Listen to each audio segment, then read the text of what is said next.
Hey neighbors, it's Chris, and today I am going to share with you a story I like to call The Day the Music Returned. Welcome to the good all around us.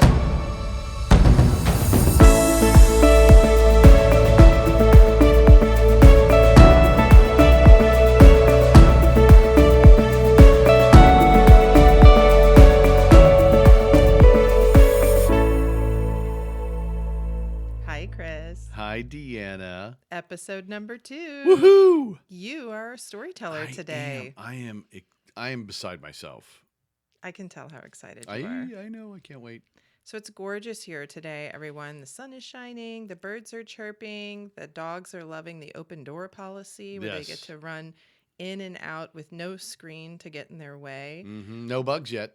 No bugs yet. It's Somebody knock on false some spring. wood. Oh, yeah, we don't want to knock on anything because it's loud in the microphone.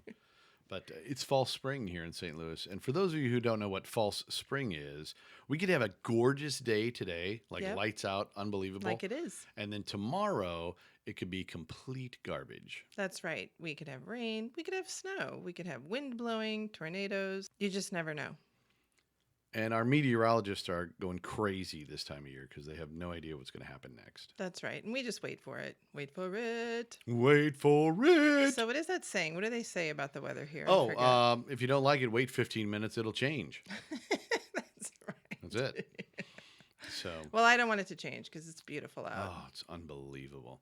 Well, enough about the weather. Welcome to the Good All Around Us podcast. I'm Deanna Ley. And I'm Chris Ley, and we're ready to happy up your life. Well, first we have to talk about one thing. What's that?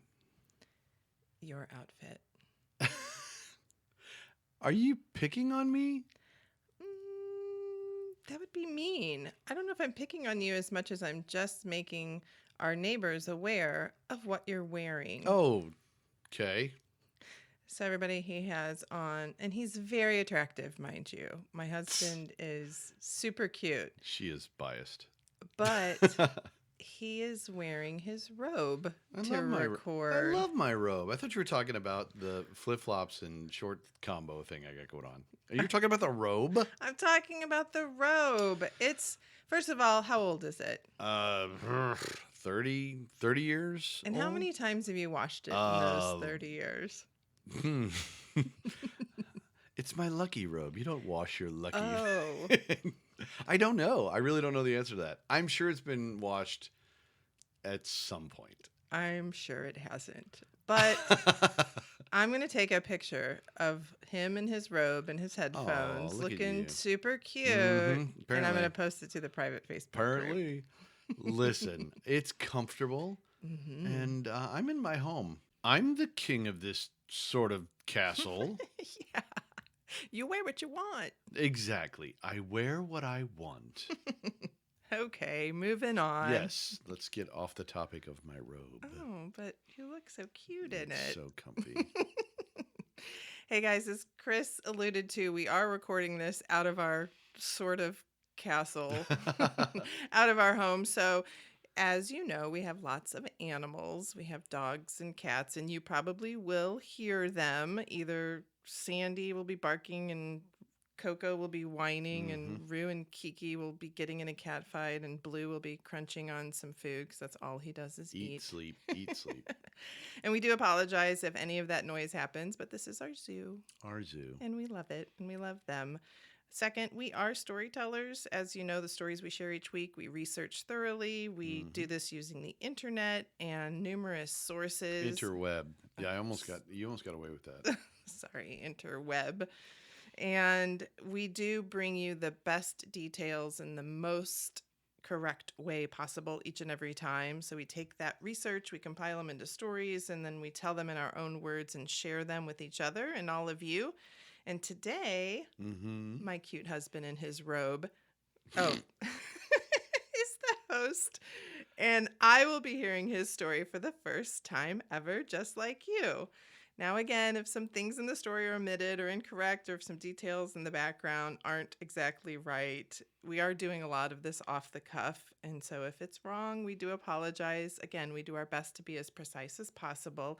Please don't email us or give us a bad review for being human. We do our best to bring you the finest stories from around the globe. Around the globe. So with all that being said, let's do this. It's time to happy up your life. Take it away, Chris Ley. All right, neighbors. Today I'm sharing a story I like to call The Day the Music Returned. So, as you already know, Deanna, and now these fine neighbors will know, I love music. It's your life. All kinds. And I'm always singing. I'm always playing something. Yep. I mean, and I have a huge library. I do have a huge library of music. And I mean, it's everything. Very eclectic, I like to think of myself as. Yeah. Yep. You've taught our kids to have a good variety of music likes as well, which I appreciate. Yeah, I mean, you look on my playlist, you're going to find the Ramones all the way to Mozart. And LL Cool J, the best rapper of all time. Thank you. Air Supply. I'm not ashamed. I'm not ashamed. Are you all out of love? I'm all, well, not with you. I'm all sappy. Anyway, all the eras, all the types. I mean, I absolutely love it all. And I get that love of music from my parents, who were just like that as well when I was coming up. Every day they were playing albums. And for those of you who are listening, albums are these big flat black things that they would put on a record player. No, they were playing, I mean, they would play just all kinds of stuff, and it was all over the place, and always music in the car and in everything that we did. And that's really where I got my love of music, was from Mom and Dad. So Mom was sweet. a singer. Yep. She had a great voice. Great voice. Dad played guitar, had a nice Fender Telecaster, not a Stratocaster. Oh, no. He had a Telecaster. It's sweet. Still has it, too. That's awesome. And it's just, it was one of those things where music was just such a great big part of my life, and I came to appreciate it all because of them. And I thank you, Mom and Dad. That was awesome. Thank you. Do you know what I love most about your musical inclination? What's that? You keep me entertained on road trips. That I do, or at least I try to. We have the best road trips with Chris singing to me, and we listen to countdowns. We play Name That Tune, because pretty much every song that has ever been recorded, Chris knows within one or two notes. Maybe not every song, but No. he is a genius when it comes to music. It's for sure. both a blessing and a curse. Well, some of my greatest memories can be like sparked when I hear a song and it just takes me back in time. Does that, I mean, I'm sure that happens for you too. We've never really even talked about that. Does that happen for you too? So I think about singing in the bus when I was a cheerleader. We would sing to Bon Jovi at the top of our lungs on the way to an away game. Oh my gosh, Milli Vanilli got me through Europe. When I was in high school, I did 15 countries in 7 days, excuse me. And the Milli Vanilli in my Walkman. And don't People are gonna any judge of you you big time go on off on Milli Vanilli. They were awesome. Girl, you know it's true. I knew you were going to say that, so I had to. And then more recently, when we lived out in Colorado, remember when you were driving us girls around? We were in the expedition. There were, yeah. I don't know how many of us there were in there, 6 or 7. 7 or 8. And we were blasting Girls Just Want to Have Fun, Yes. screaming it at the top of our lungs. And you were just there driving us around. I think you were singing with us, but it was so much fun. So One yes. of the many benefits of having your own designated driver built in, right? But yeah, I mean, that's the kind of stuff that music does for me too. It reminds me at times immediately when I hear it. So whenever I hear When I Fall in Love, I'm taken back to our wedding day and our first dance together as a married couple. It was so much fun. And the evening where I walked around and talked to everyone and you spent the entire time on the dance floor. That's right. As much as Chris loves music, I love dancing. Yeah, that was a lot of fun. But I did want to share one before I get into the full story, just to really kind of drive home what it means to me from Mom and Dad and music. Oh, I love Is that cool? Can I do that? Please. So one that always reminds me of my youth and of course Mom and Dad is the song Celebration by Kool and the Gang. Celebrate good times. Come on. Let's celebrate. That one, yeah. It's a great song. Well, I know everybody's heard it. I mean, I wouldn't consider it like on my top 10, but it's definitely a great song, and it definitely pumps you up. However, it really does have a special memory for me. So, in St. Louis, it was used for the St. Louis Cardinals victory song all of 1982 as they went on to win the World Series. Okay. Right? And I was 9. I was 15. Mom and Dad were huge Cardinals fans, as you know. And that year, my dad decided to hold a birthday party for my mom, and it was like an all night long type celebration. And literally, all night long, I remember them playing that song over and over and over and over again. And every time it would come on, people would get super into it, and they'd start dancing around and screaming and yelling because it was like the song of the year here in St. Louis. I can imagine. And when I hear it, I mean, it almost feels like it was yesterday. Like I'm thrust back into that party, seeing Mom and Dad, all the Cardinals fans, all the fun that they had. I mean, it just really brings it back for me. It's one of my favorite memories with music attached to it. I absolutely love that. That song is one for sure you can't hear without feeling good, Yep. feeling Yep. happy, Pumps you dancing up. a couple moves. Pumps you up. Oh, that's super sweet. Yeah. So I do want to start the story a little bit here, but I want you to imagine something. Do you have your imagination hat on, Deanna? Let me put it on. I think it's in your robe. Can you hand it to me? Oh, I thought I had it here in a pocket. No.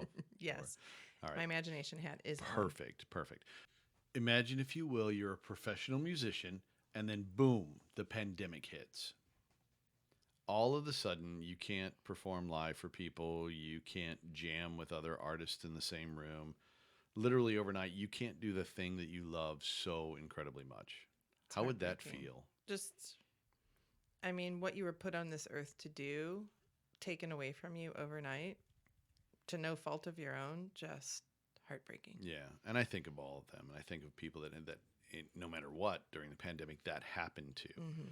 Well, our story today actually takes us across the pond, as we say. We're going over the pond. I think the British people say that more than everybody else. I don't say that. You never said. Okay. Anyway, we're going over the pond to Barcelona, Spain. Are you ready for a flight? I am. Nice long flight? Sure, I've never been to Spain. So if we went straight across, like as the crow flies, we'd be going 4,636 miles from St. Louis to Barcelona. Okay, can we talk about this whole crow flies thing? Yeah. Why do people use that as a reference? Well, because I wonder. crows fly in a straight line. But humans don't. So it's a silly reference to compare us to crows, because obviously the crows, straight line. Humans, we have to get in our car, we have to drive to the airport. Right. From the airport, we have to hop on a flight. From the flight, chances are there's going to be like a layover somewhere, so we have to go from point A to point B to point C to point D before we find. All right. You see what I'm saying? Yeah, you're kind of spiraling. It's just a phrase to show distance between one point and another. Okay. That's all. I mean, I get it. Moving on. Oh, this is when Deanna goes down the rabbit hole. It just doesn't make sense. All But right. that's okay. We'll let you say it. Okay, so as the crow flies, it's 4,636 miles from here. Okay? St. Louis. St. Louis. Yeah. Well, not here. Okay. Do you want to go that precise? No. Okay. So I looked up some flights. Check this out.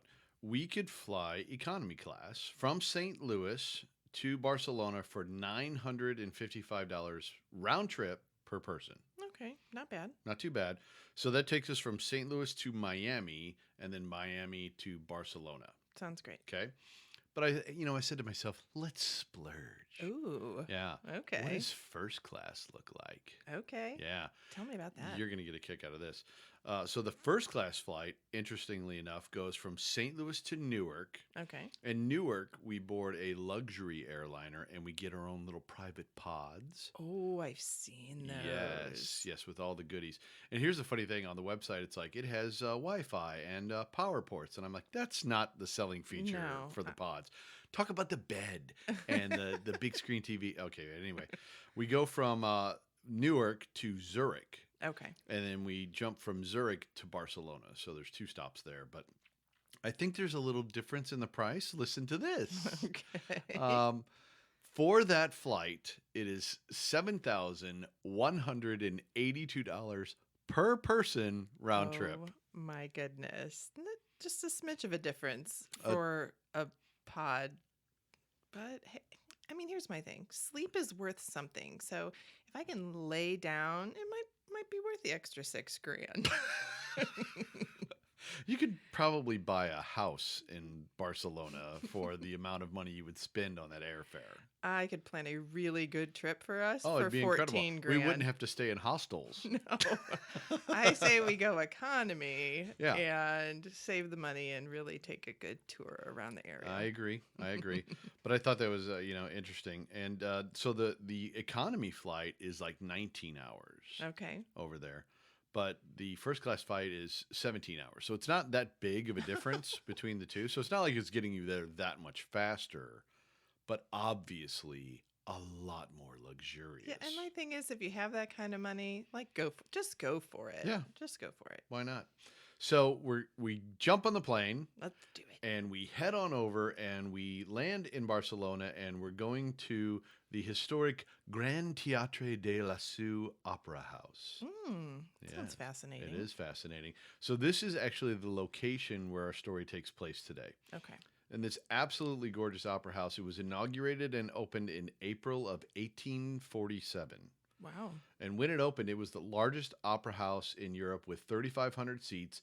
And all the masters of that era performed there on the regular. It had to be an incredible experience. I can only imagine getting all dressed up, having your ticket to the opera for the night. I wonder if it was like for the elite of the time as opposed to like us. We can just go to like the Fox. Sure. If we want. And we're not the elite.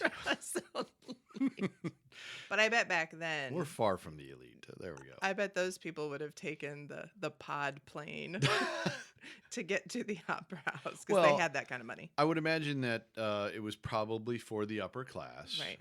And if you were in the lower classes of that time, it was like a dream to be in there. Aw. And I'm sure it would change your life if you had that opportunity. Mm-hmm. So I can imagine. it's pretty incredible. It's got a great history. I want to share a little bit with you. There's been a lot of ups and downs for this absolutely beautiful opera house. The first was a major fire that happened in April of 1861. It had a massive fire. They did rebuild it, and they actually reopened it in April of 1862, 1 year later, but only the facade, the entrance hall, and the foyer, which is also called the Mirrors Hall, remained. Ooh. So everything else was redone, Okay. absolutely redone. So it was Pretty impressive to get it done in a year. In a year, right. right. So then in 1893, on the opening night of the season, Rossini's Guillaume Tell, and which you may know as William Tell, Okay. right, Mm-hmm. was to be performed. So it's the opera that we get the William Tell Overture from. I'm sure you've heard the William Tell Overture. Maybe that might be something we have to put in the Facebook community. Well, it actually has 4 sections. The William Tell Overture does that weave throughout the entire opera. But the finale, which is also known as the March of the Swiss Soldiers, it's the one that is used for the Lone Ranger theme. Oh. Okay. Okay. And that overture, it's been used in all kinds of productions, Disney productions, Warner Brothers, Hanna-Barbera, for various cartoons. It's been on TV commercials for Reebok, Honda, Geno's Pizza Rolls. That's right. All kinds. It's had some hip hop versions of it done. Yeah, it's really interesting. Is fancy. And it doesn't come to mind very easily, but I'm sure if I hear it, it's one of those things like, gotcha. Well, it's been done. It's been used in movies like A Clockwork Orange, The Princess Diaries, and like I said, probably the most famous was the usage of it as the opening theme for The Lone Ranger. Okay. It's the one that goes. Okay,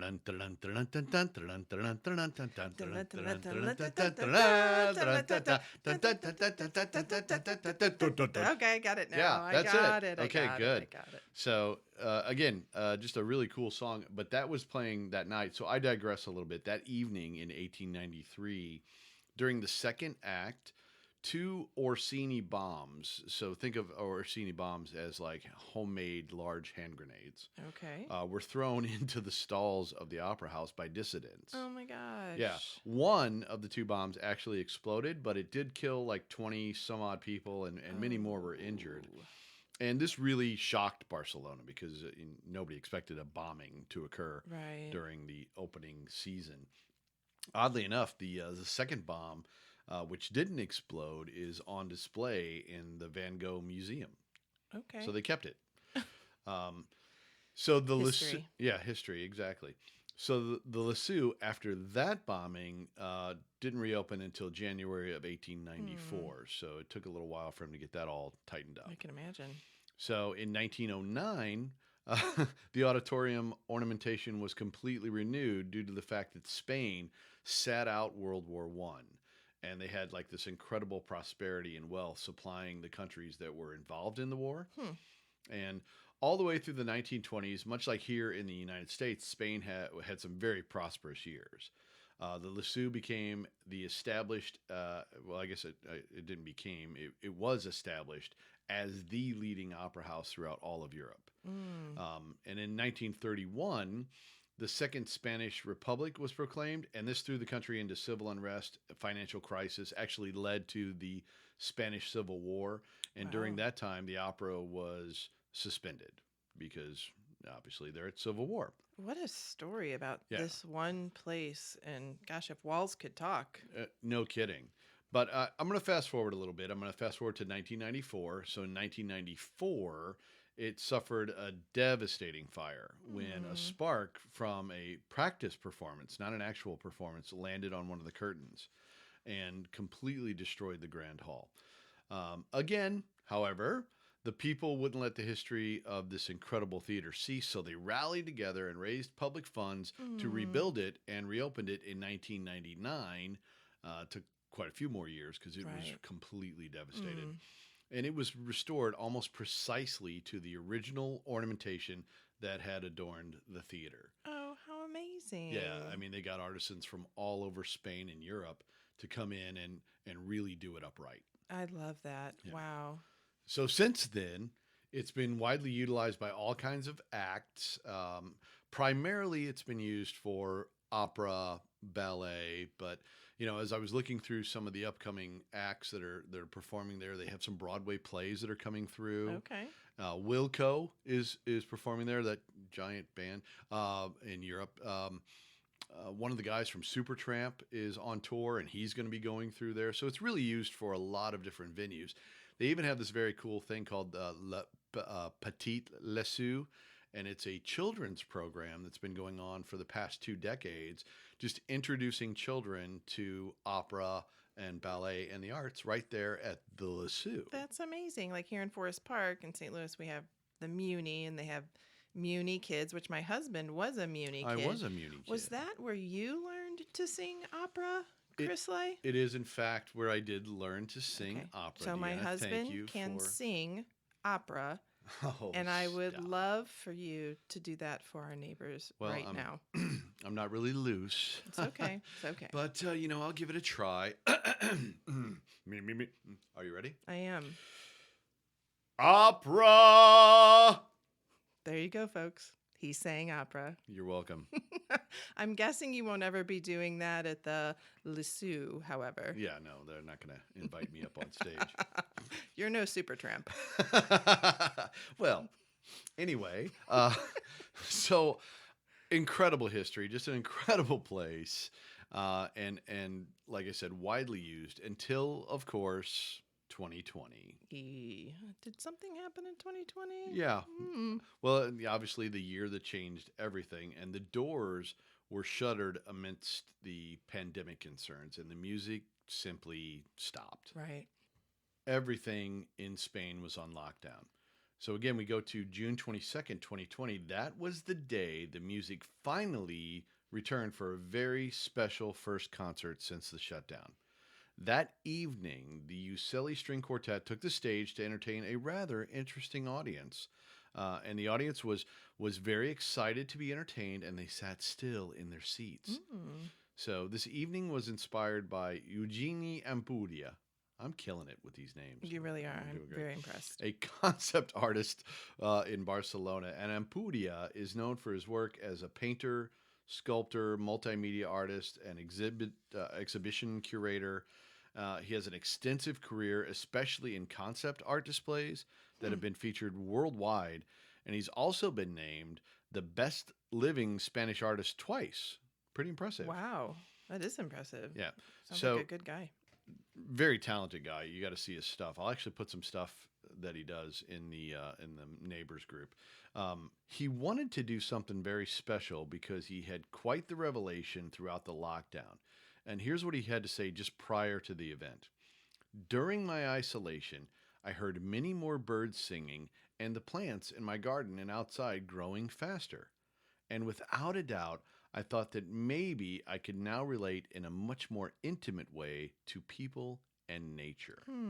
I love that. Yeah, pretty cool. And the piece that he requested for the evening was Puccini's Chrysanthemi. Oh, chrysanthemum, I bet. Correct. Look at Italian for me. chrysanthemums. I know Nailing Italian. it, Deanna Ley. Love it. So why this particular piece was chosen is pretty important because of the audience that was in attendance. There, in every seat, was placed a live plant. No people, just plants. Okay. 2,292 of them, to be exact. And Eugenie realized that with all of the quiet all around during the lockdown, the plants had responded to the birds singing. Okay. Oh, okay. The music, if you will, and he realized that this concert performed for the plants in attendance would fill them with music just as the birds' songs did. Oh my gosh. So, I mean, we've always heard that plants respond to music and they respond to positive affirmations and those kinds of things, I right? actually did a science fair project in, I believe, elementary school No kidding. about plants and how they respond to music. And then when I was a teacher, I helped Fun. kids do that same exact. It's very true. And I think I got a ribbon for it. Might have been a participation ribbon, Oh, but okay. a ribbon nonetheless. But I do know that plants respond to positive affirmations and to music. I know this. If they respond to positive affirmation, right? If I go out to the gumball tree in the backyard and just yell at it all day long, will it die? And then I'll have no more gumballs in my yard? I mean, they do respond to negative music and words as well. You're a lousy tree. I love the leaves on that Oh, tree, it's but beautiful. those gumballs, they can go to the bad place. I agree Absolutely. with you. Absolutely. Let's try it. So, the evening of the performance, the performers even had a little fun with it. So at the beginning of the performance, they told all the plants to silence their cell phones and to avoid taking pictures during the performance. Leave your cell phones in your soil. There you go. Exactly. The event, of course, was live streamed, for people to watch. Oh, right. Yeah, people could pay, they could get in on it too. Oh, that's awesome. It was performed right at the time when the 3-month national state of emergency was lifted for Spain, and that had completely restricted all movement and assembly. So it was timed perfectly for when, life started to get a little bit more normal. Right. Pretty cool, I huh? hear you. And here's something that's cool. At the end of the 8-minute concert, Eugenio, I'm butchering it. That's okay. You've been doing so good for so long. He had the sound of leaves and branches blowing in the wind resonating throughout the opera house to replicate or simulate the sound of applause. Aww. Isn't that fun? That's so fun. So But- the artists, the quartet got a chance. Obviously, plants can't clap, Right. but they had a chance to still get the applause Yeah. from the wrestling. Isn't that neat? But He's brilliant. Deanna, it doesn't end there. Okay. Listen to this. After the event, each of the plants were donated to local healthcare workers by Eugenio. There, I got it. Nailed it again. With a certificate thanking them for being, quote, on the toughest front in a battle unprecedented for our generations, end quote. Wow. Wow. How cool is that? To put on the the concert Yes. for the plants Mm-hmm. and the people watching, but then to take those plants and donate them to those frontline workers who, again, across the entire world, we couldn't be more grateful for. Aw, that's so heartwarming. Well, I tie it back into memories because now I can imagine these healthcare workers. So not only did they get the plant, but they got a certificate, commemorating the day and the event. And now they have music tied to a memory, tied to the plant, tied to a memory. It's all tied together because of Eugenio, the Gran Teatre de Liceu, the Uccelli Quartet, and the day the music returns. So I think of it as inspired by nature, executed by true artists, and honoring those who serve within the pandemic. Truly the day the music returned. Oh, Chris, I love that so much. I'm glad you liked it. I had so much fun putting it together. Really love that. Not only did I learn a lot about how much it costs to go to Barcelona, which I'm saving for at this moment. I want a pod. But the dedication. We could get a pod. Hold on. I mean, we sell one of your kidneys and boom, we're there. Oh, I mean, I have 2 of them, so Yeah. why not? Why Let's not? do it. But then this artist puts this concept together, pulls everybody back together in this beautiful place, and It's then unbelievable. not just to serve himself and to get all of the kudos and recognition, but to actually donate those plants to Yeah. the frontline workers. That is life-changing. Yep, It was absolutely. life-changing. I loved it. I love putting it together. I'm glad you enjoyed it. I did. Well, I hey, hope neighbors. everybody else enjoyed it too. I hope you enjoyed it too, neighbors. And if you did, you can actually help us out by going to Apple Podcasts and clicking on that the Apple Podcast and giving us a 5-star rating. You can say whatever you want. You can say, "I absolutely love plants," or "Gumballs are the devil." They are indeed. Say whatever you want. It doesn't really matter, but we would really appreciate a 5-star rating on Apple Podcasts. Of course, you can subscribe to the podcast so you get Please. all the latest episodes as soon as they drop, as the cool kids say.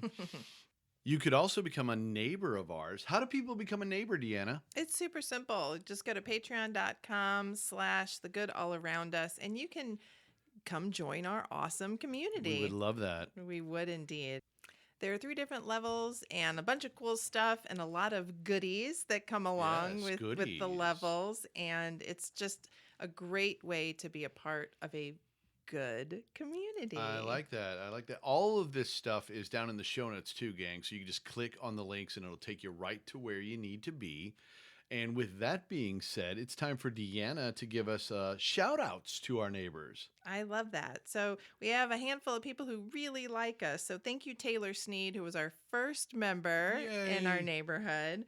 Keith and Laura Laurie. We have Patty Zubal, Stephanie O'Donnell, Marcy Handler, Linda McBee, Cameron McCown, Austin Gray, Nick and Nicole Asmanov, Lisa Dinga, Misty King, Kirk Fauble, Jeffrey Goldstein, John Burns, Lynn Lay, and Elise Ewing.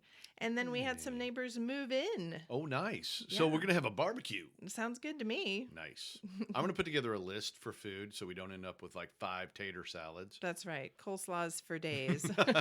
So thank you, Allison Hillman, Misty Huss, and Tanya Wilson for moving in. That's super Nice. awesome. And then we had 2 neighbors who are going to come over and ask us to borrow our mower. Get out of here. Oh, well, then that means I got to go out and gas it up and test it out. I don't want to lend a broken mower. No, it's been a long winter. So thank you, Noel Buckingham and John Carlin, for joining at that level. We'll be right over to borrow some sugar from you. Nice. I like that. Hey, gang, that was awesome. Neighbors, you are amazing. We are excited to be bringing this to you every week. Next week, Deanna's up on deck Yeah. with her new story. I can't wait to hear that. That'll be fun. And until we see you again, remember to happy up your life and enjoy the good all around us. Bye, everybody. Have a good day.